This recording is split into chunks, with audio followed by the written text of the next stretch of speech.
Esse hino, Quão Grande És Tu, a história dele que eu quero contar para vocês, ele foi composto originalmente por Carl Boberg.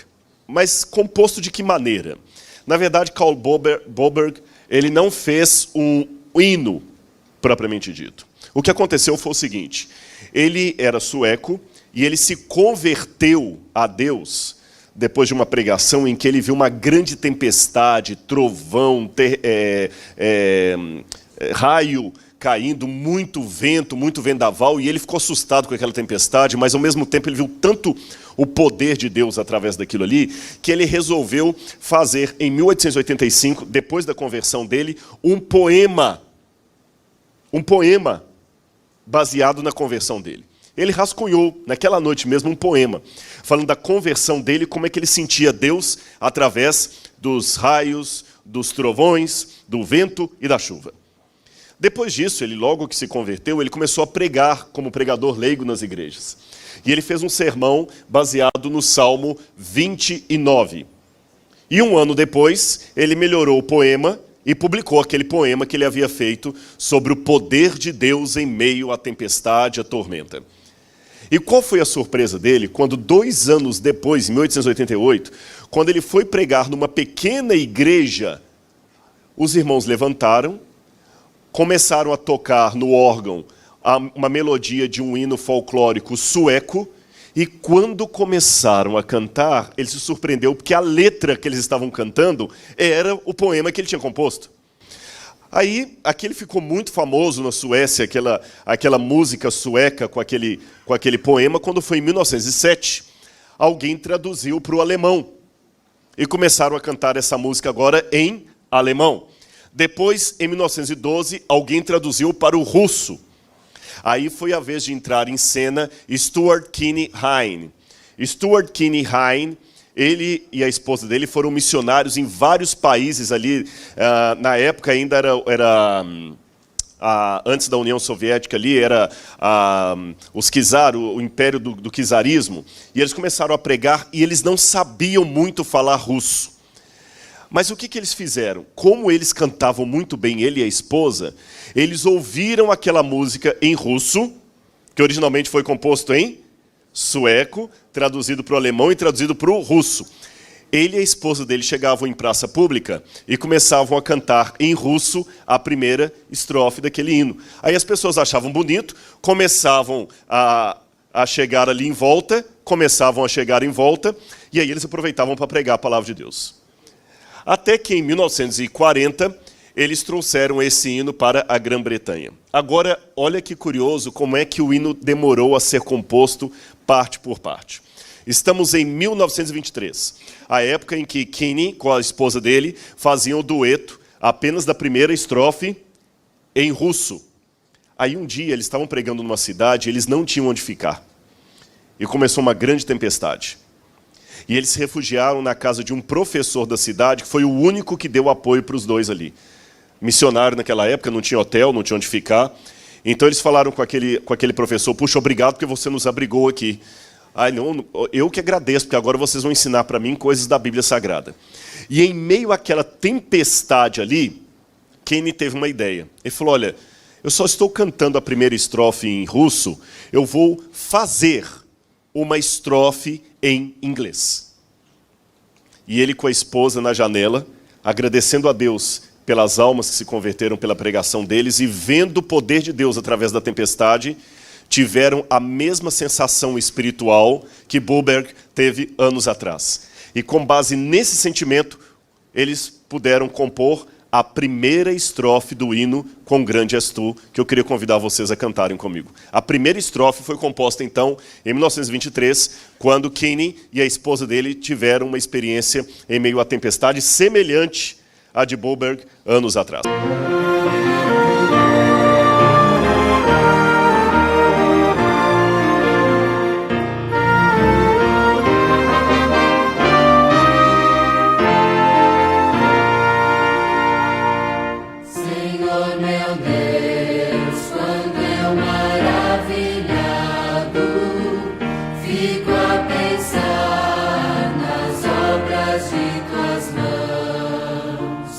Estrelas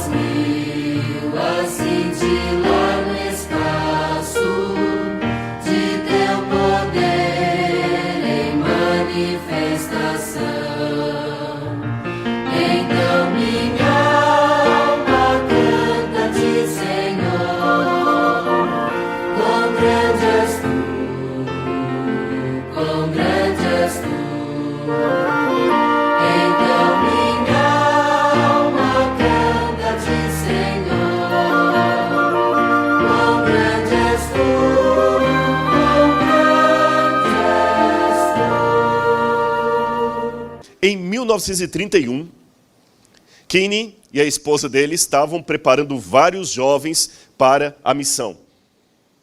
E eles treinavam e os jovens iam com eles de cidade em cidade pregando.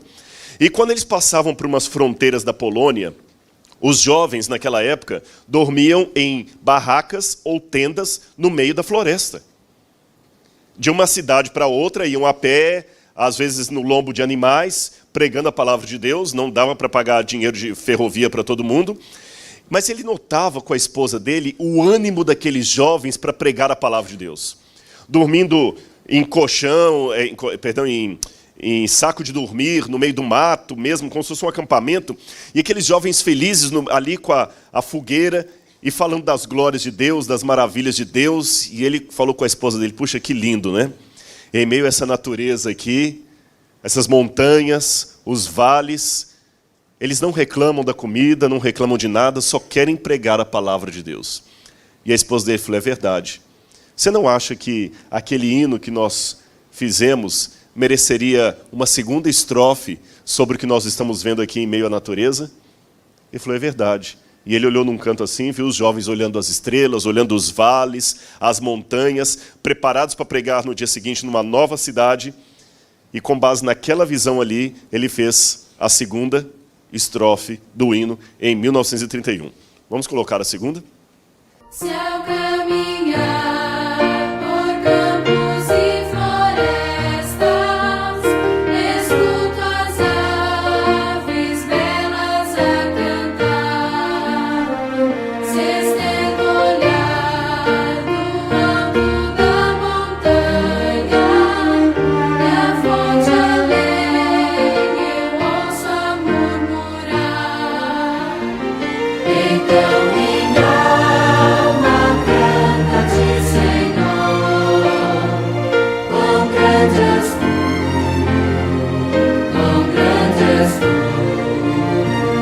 Então minha alma canta-te, Senhor, quão grande és tu, quão grande és tu. E novas experiências eles tiveram. Uma que alegrou muito o casal foi quando eles foram visitar uma pequena aldeia, porque eles ouviram que ali já havia uma comunidade de crentes fiéis, estudando a palavra de Deus, e não tinham sido batizados ainda, porque não havia um pastor para fazer o batismo. Então, Kenny e a esposa dele foram lá. E descobriram, para surpresa deles, que a líder daquele pequeno grupo de crentes ali era uma mulher. Era a irmã Ludmila, casada com o senhor Dmitri.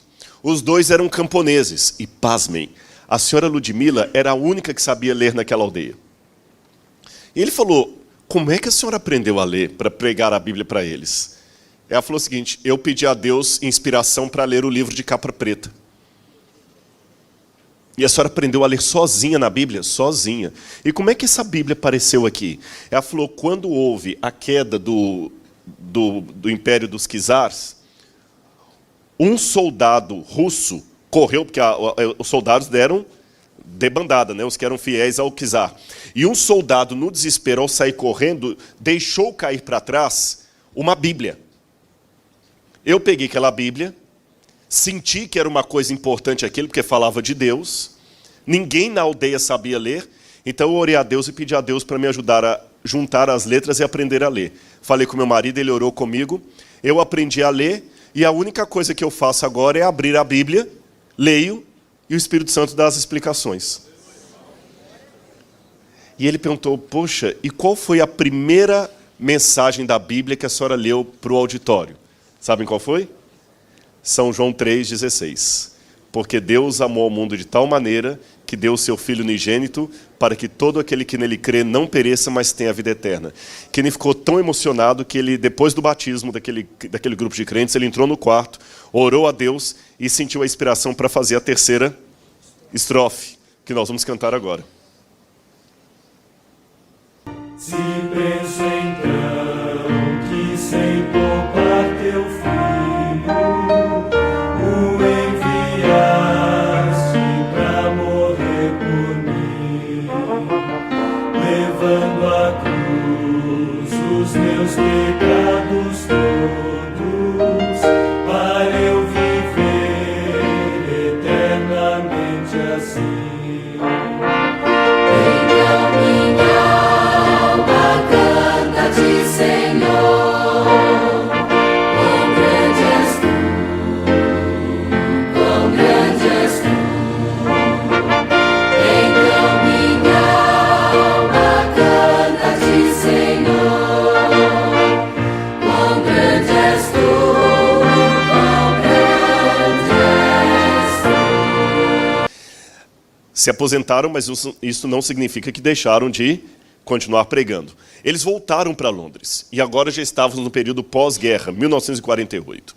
E vocês sabem que com o fim da Segunda Guerra Mundial, o mundo foi dividido em dois eixos: os países comunistas e os capitalistas. E muitos poloneses, pessoas da antiga União, do antigo leste europeu, que agora faziam parte da União Soviética, mesmo algumas pessoas do leste, da parte norte oriental da Alemanha, ficavam na Inglaterra, como refugiados.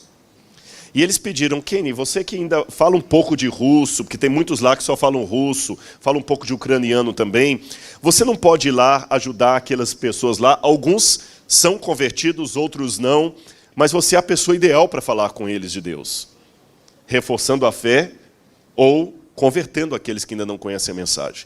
E ele foi com a esposa dele pregar para eles. E ele falou assim: o que vocês mais queriam pedir a Deus? Ele começou o diálogo com eles assim. Um levantou e falou assim: o que a gente mais queria, voltar para casa.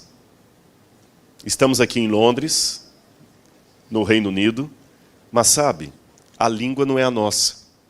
A comida não é a nossa. O tempero não é o nosso. A música não é nossa. Nós estamos querendo voltar para casa. Só isso. Se Jesus viesse agora, a gente pediria para nos levar para casa. Então ele aproveitou aquele sentimento para pregar para eles a questão da volta de Cristo e quando ele vai nos levar ao lar.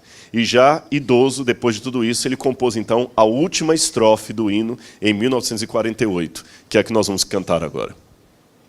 E ouvi Jesus em resplendor e glória, para levar-me ao lar dos filhos seus.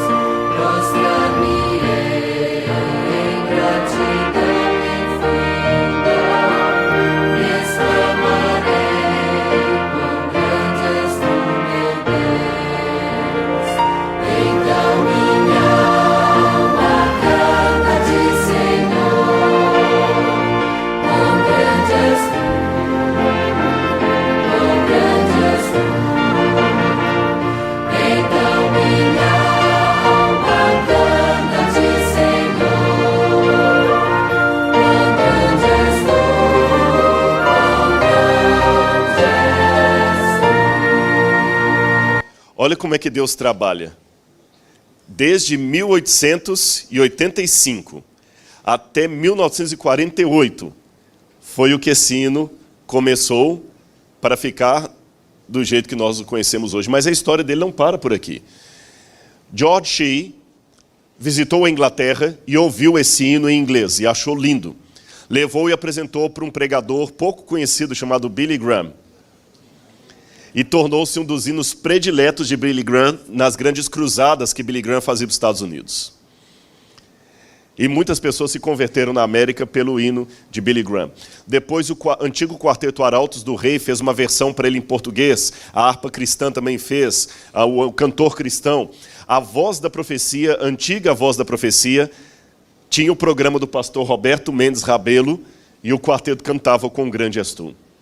E na década de 1980, aquele rapaz ali também,